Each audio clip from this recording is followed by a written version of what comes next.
સુરતમાં પિંજરત ખારી જમીન સુધારનારી ગણત્યા સહકારી મંડળીની કરોડોની જમીનને લઈને વિવાદ વધુ ઘેરાયો છે। મંડળીના પૂર્વ પ્રમુખ ચંપકલાલ પટેલે વર્તમાન હોદ્દેદારો પર અંદાજે 1400 થી 1500 કરોડ રૂપિયાના જમીન કૌભાંડના ગંભીર આક્ષેપો કર્યા છે। આક્ષેપોને સમર્થન આપતા ઓડિયો વિડીયો અને દસ્તાવેજી પુરાવા જાહેર કરવા માટે પ્રેસ કોન્ફરન્સ યોજાઈ હતી। સુરતમાં યોજાયેલી પ્રેસ કોન્ફરન્સમાં ધી પિંજરત ખારી જમીન સુધારનારી ગણત્યા સહકારી મંડળીના પૂર્વ પ્રમુખ ચંપકલાલ વિઠ્ઠલભાઈ પટેલે મંડળીની અંદાજે 280 વીઘા જમીનને લઈને ગંભીર આક્ષેપો કર્યા છે। ચંપકલાલ પટેલનો દાવો છે કે મંડળીના વર્તમાન પ્રમુખ, મંત્રી, મેનેજર અને એક વચેટિયા દ્વારા ખેડૂતોની કિંમતી જમીન ઓછી કિંમતે મેળવવાનો પ્રયાસ કરવામાં આવ્યો છે, જેના કારણે અંદાજે 1400 થી 1500 કરોડ રૂપિયાનું કૌભાંડ થયું હોવાનો આક્ષેપ કરવામાં આવ્યો છે। પ્રેસ કોન્ફરન્સ દરમિયાન આક્ષેપોને સમર્થન આપતા ઓડિયો, વિડીયો અને અન્ય દસ્તાવેજી પુરાવા રજૂ કરવાનો દાવો પણ કરવામાં આવ્યો હતો। સાથે જ મુકેશ સોની નામના વ્યક્તિ પાસે મંડળીના મહત્વના દસ્તાવેજો હોવાનો પણ આક્ષેપ કરવામાં આવ્યો છે।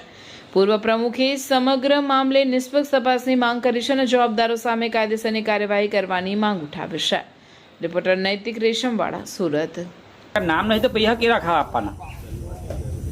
હવે હું તને કહી દઉં, નામ નહીં ઉભા તું સંમતિમાં સહી આપી દઈ છે એમ નહીં તું બધી ગમ ફરતો હોય ચાલ તારા ત્રણ ભાઈની સંમતિ લઈ લે, કીટ આપી દીધી, તમારી 3 ની બાકી છે, બરાબર? તમે 3 સંમતિ આપી દો, પતી જાય, પૈસાની જવાબદારી મારી, વિડીયો કોલ લઈ લેજે।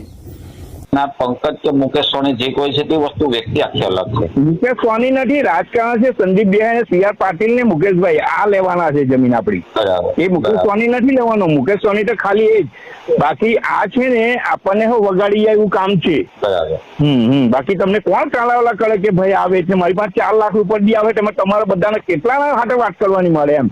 તમને મારા કરતા વધારે સમજ પડે છે તો તમે એમ કેવો છો કે ભાઈ આમ થાય પેલું થાય? ના, પણ જે થાય છે તે જ કીધું છે, પછી કરવું નહીં કોઈ તમારી મરજીની વાત છે। ના અમારે કરવું નથી, પણ તું તેમાં સંમત છે કે નહીં તે ખાલી મને કહી દે ને બસ। એક જ વસ્તુ છે, બધા સંમત આપણે સંમત જ છે, બસ તો બધા સંમત છે ગામવાળા।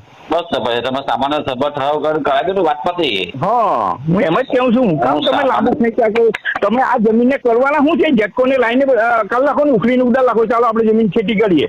ગેટકો લાઈન જેટકોની ચલી છે એ જેટકોને આપણે ઉખડીને ઉડાડ લાગશે પહેલા। ગેટકો લાઈન જયારે આવી ને શરૂઆતમાં, ત્યારે એને લાઈન દોરી કરીને કહેતે ને કે ભાઈ આ લાઈન તમે આ તરફ લઈ જાઓ તો એ લઈ પણ જતે, પણ તું મને અકળાવે છે કે પછી તું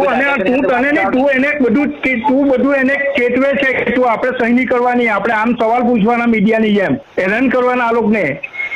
મેં તારું મંત્રી સુધી નામ મૂક્યું છે ચંપક, તારું મંત્રી સુધી મુકેશભાઈ સુધી તારું નામ મેં પહોંચાડ્યું છે કે આ સૌથી ડખાકો લાગ્યો આ છે। હા, મેં તારું નામ પહેલેથી મૂકી દીધું છે। હા, તો પણ હું પણ એમ કે તું સહી નહીં કરવા આવે, હવે ચંપક ને કાંટીને નહીં મોકલે, એ એની મરજી છે, એની પર્સનલ લાઈફ છે। તો પર્સનલમાં તો તું પર્સનલ લાઈફ છે, આજ સુધી તું જયારે પ્રમુખ હતો ત્યારે એની પર્સનલ લાઈફ નહીં આવી ને? એ બી આવેલો છે ભાઈ, એ પણ આવે છે, એ પણ કેમ લક્ષ્મણ ટીકાનો શહેર એના નામે કેમ ચલાવ્યો? કોના નામે ચડાવ્યો? એ કાંટી વિઠ્ઠલના નામે કેમ ચલાવલો? ક્યારે ચડાવ્યો છે? જો અરે હું તને બતાવું છું હમણાં, હું તું મારા ઘેર આવ ને હું તને બતાવું। સારું, ચાલો। નામ ચંપકલાલ વિઠ્ઠલભાઈ પટેલ, જે પિંજરત ખારી જમીન સુધારનારી ગણત્યા સહકારી મંડળીનો પાસ્ટ પ્રેસિડેન્ટ છું।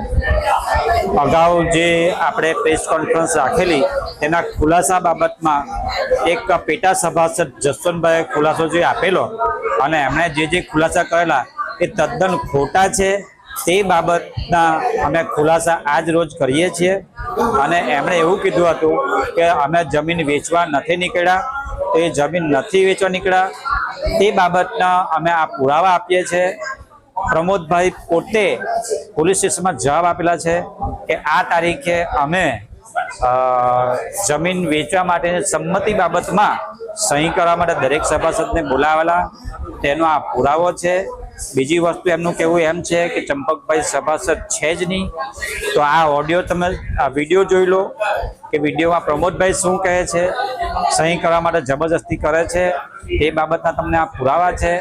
નરેશભાઈ લલ્લુ જે મને ધમકી આપે છે તે બાબતના ઓડિયો તમે સાંભળી લો, બરાબર? મેં મારી કામગીરી કરી છે કે મંડળીનું નામ સુધાર્યું છે, તો તે બાબતના પુરાવા છે। મંડળીમાં માપણી કરી છે તે વખતના જે સર્વેર હાજર રહેલા, જે વ્યક્તિ હાજર રહેલા છે તેમની સાઇન સહિતનો જવાબ હાજર છે। જ્યારે અત્યારે 27 જે એમણે માપણી કરાવી છે તેમાં ફક્ત ને ફક્ત એક જ ફક્ત ને ફક્ત પ્રમોદભાઈની જ સહી છે. તો ત્યારે શું કોઈ હાજર જ નહીં હતું?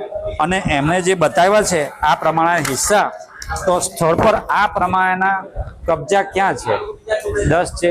10 હિસ્સા જે એ લોકો પાડ્યા છે, તો એ 10 હિસ્સા કઈ રીતના સ્થળ પર કઈ રીતના તમે હિસ્સા બતાવ્યા છે? તમે મને બતાવો કે આ સ્થળ પર આ રીતના કબજા ક્યાં છે? સ્થળ પર આ રીતના કબજા ક્યાં છે? મને બતાવો.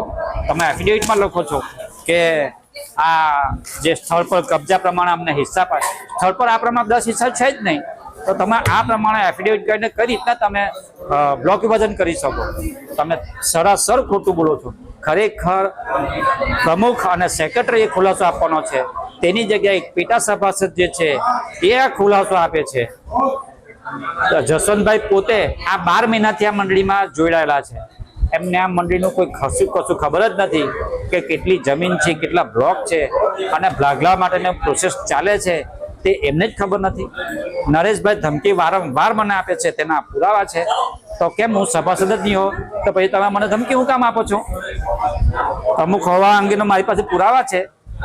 તો ધારો કે સભાસદ જ નહીં હોય તો પછી કઈ રીતના હું આમાં બોલી શકું? બરાબર છે. એટલે એ બાબતનો સખત વિરોધ છે. અને જસવંતભાઈ આજે ખરેખર ગુનેગાર છે, એને છાવરી રહેલા છે. એનું અસામાજિક તત્વમાં ટોપ લેવલ પર નામ છે નરેશ લલ્લુનું. એમને દરેક નેતાઓ બી છાવરે છે એવું સાબિત થાય છે આમાં. કારણ કે તો જ આજે છટકે છે અને દરેકને ધમકી આપતા ફરે છે કે ભાઈ તું સહી કર ને તારું નામ નીકળી જશે, તું સહી કર ને તારું નામ એટલે દરેકને ડરાવી ધમકાવીને આમાં સહી કરવામાં આવે છે. એ તદ્દન સાચું છે આમાં.